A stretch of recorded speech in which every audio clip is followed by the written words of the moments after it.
And that will hit and continue on out of bounds.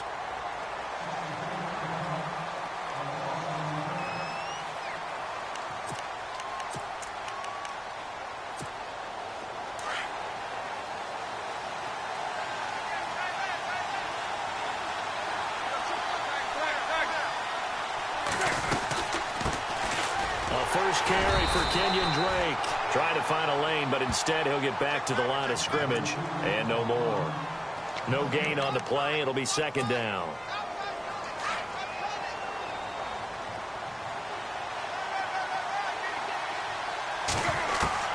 To throw on second down is Tannehill. And that one got tipped. Kind of threw everything off. It brings up third. Got to give some credit. They're able to hop up in the air and bat that one away. And that's frustrating for an offensive lineman because the only recourse is when he goes in the air to try and get some type of pop or a shove, hoping to bring his arms down. And he bats it away, and it falls down incomplete. And that's a great opening series defensively. You force what should be a 3-and-out on your opening possession. And great coverage there on third down to force the incompletion to set up fourth.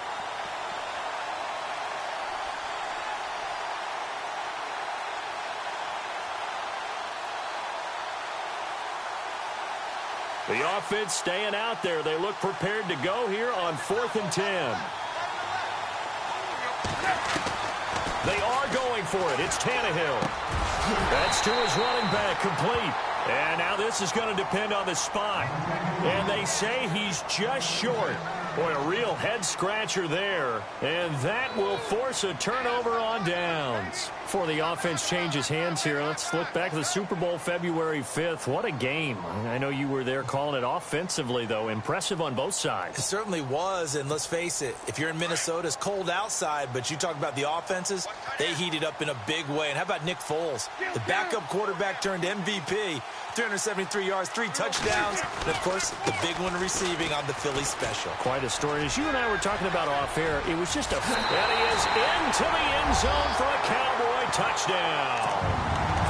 Ezekiel Elliott, 28 yards. And the Cowboys have taken the early lead. Well, partner, that was another explosive run, and one thing I've learned in our time in this game, yes, the offensive line has to get a lot of credit, but for big runs to occur, the wide receivers have to block well downfield. And then you have to have a good guy carrying the ball too, right? Oh, without a doubt. You need that difference maker lugging the rock.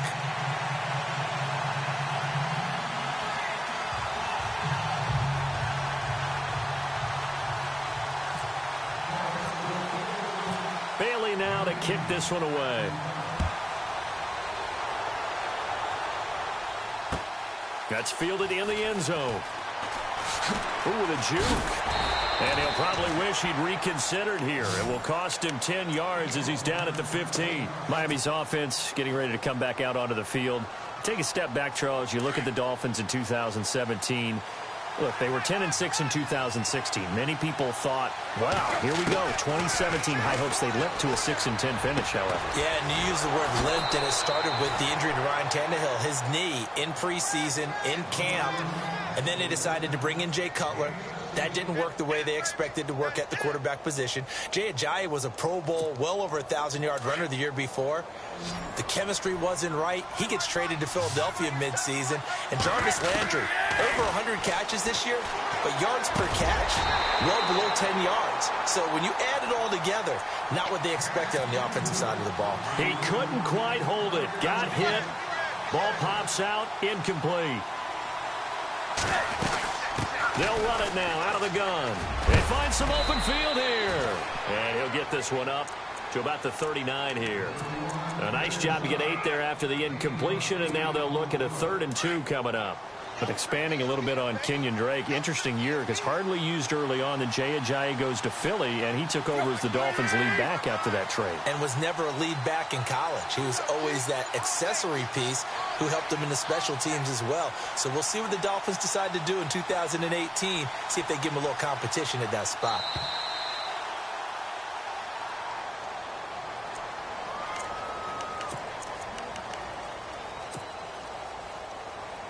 So 3rd and 2, and I count 6 defensive backs out there. Right back to Drake. Room here to run.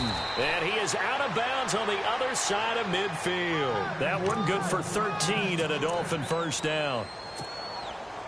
I like the look that they just showed there. When you come out in a passing formation, spread things out a little bit, makes it really hard to cover the middle of the field, doesn't it? Because you got to go out to the perimeter. Rush coming, and he's taken down. And plays like that really hurt play calling.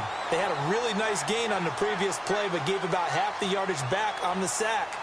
Excellent pressure up front. Nowhere to go with the football. Down he goes.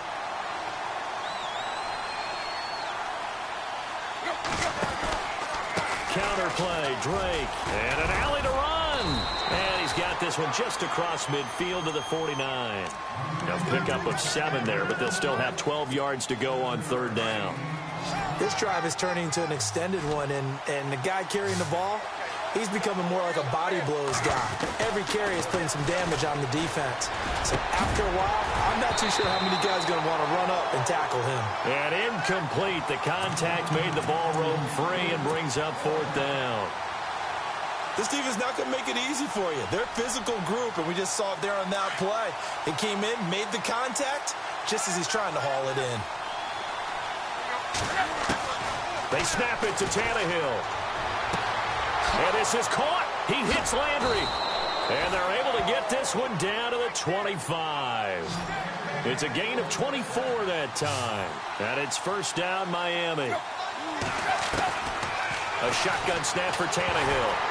Oh, the ball comes out on the hit, but they'll say it's incomplete. Trying to get it that time to Stills. That'll bring up second down.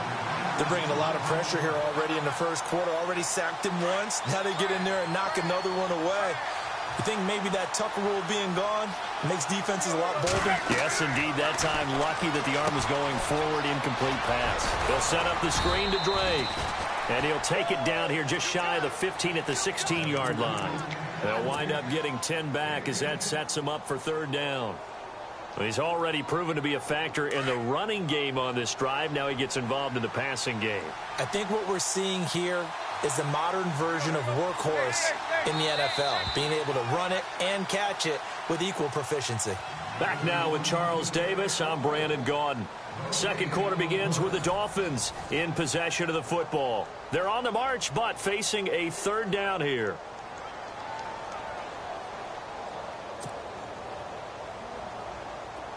And the offense readies for play number 10 of this series.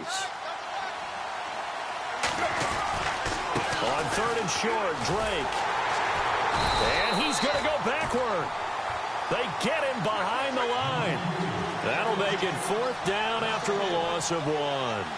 How about the fellas with the stars on the side of their helmets rising up on defense? We always hear about the Cowboys' rushing offense.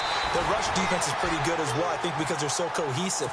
Defensive line, linebackers really work well together. He needed 2. He barely got back to the line of scrimmage. And the Cowboys' defense is going to get him the football back. So the Cowboys' offense coming back out there, and after the excitement of that 13-3 year, the NFC East title 2016, they felt, try to get it to Williams, but it's intercepted.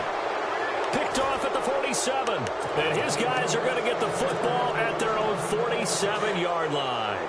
I want to give a hat tip real quick, Charles, to J.J. Watt before the possession switches here. Walter Payton, NFL Man of the Year. They totaled up how much he helped raise for hurricane relief, $37 million. Incredible. Hurricane Harvey, which really hit the Houston area in a big way, and his original goal was $200,000.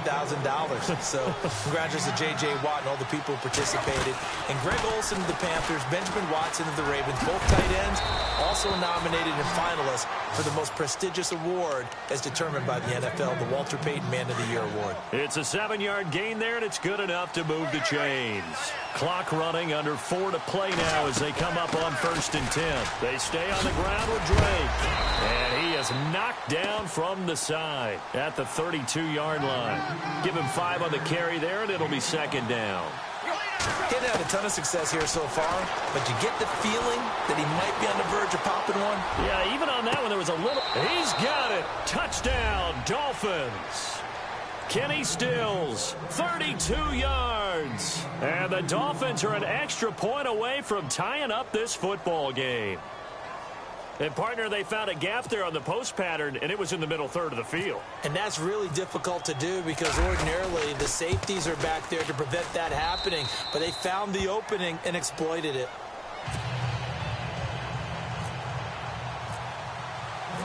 So a tie ball game here as the kick's away. That's fielded in the end zone.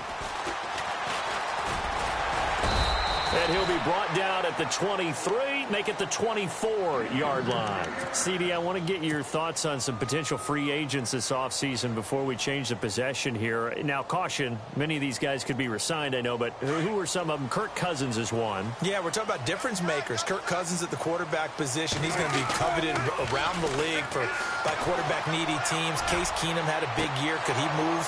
But how about running backs? Le'Veon Bell, Dion Lewis, some pass catchers, Jimmy Graham, Jarvis Landry, Sammy Watkins.